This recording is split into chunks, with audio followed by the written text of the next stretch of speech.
বরগুনার তালতলীতে কবিরাজপাড়া বাজারের ব্যবসায়ীদের কাছে চাঁদা দাবি, গালিগালাজ, হুমকির প্রতিবাদ করায় স্থানীয় ইউপি সদস্য ও উপজেলা বিএনপির আহ্বায়ক সদস্য নূরজাহান বেগম ও তার স্বামীর উপরে হামলা চালানোর প্রতিবাদে ইউনিয়ন যুবদলের সদস্য সচিব সোহাগ খান, আব্দুল হক ও হারুন মোল্লাসহ তার লোকজনের বিরুদ্ধে ঝাড়ু মিছিল ও মানববন্ধন করেছে স্থানীয়রা। মঙ্গলবার ১৯ নভেম্বর বেলা ১১টার দিকে উপজেলার কবিরাজপাড়া বাজারে এই মানববন্ধন করেন এলাকার প্রায় ৬ শতাধিক মানুষ।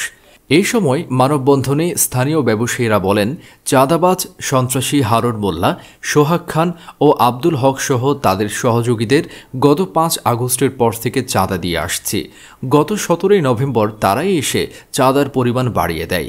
এই চাঁদা না দিলে দোকান বন্ধ রাখতে বলেন।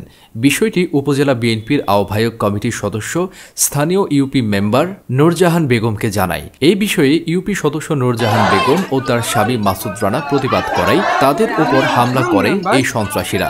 খবর পেয়ে পুলিশ, নৌবাহিনী ও উপজেলা বিএনপির আহ্বায়ক শহীদুল হক এসে পরিস্থিতি নিয়ন্ত্রণ করেন। বিএনপির পরিচয় দিয়ে যারা এই সন্ত্রাসী কর্মকাণ্ড করে তাদের দল থেকে বহিষ্কার সহ কঠিন বিচার চেয়েছেন স্থানীয়রা।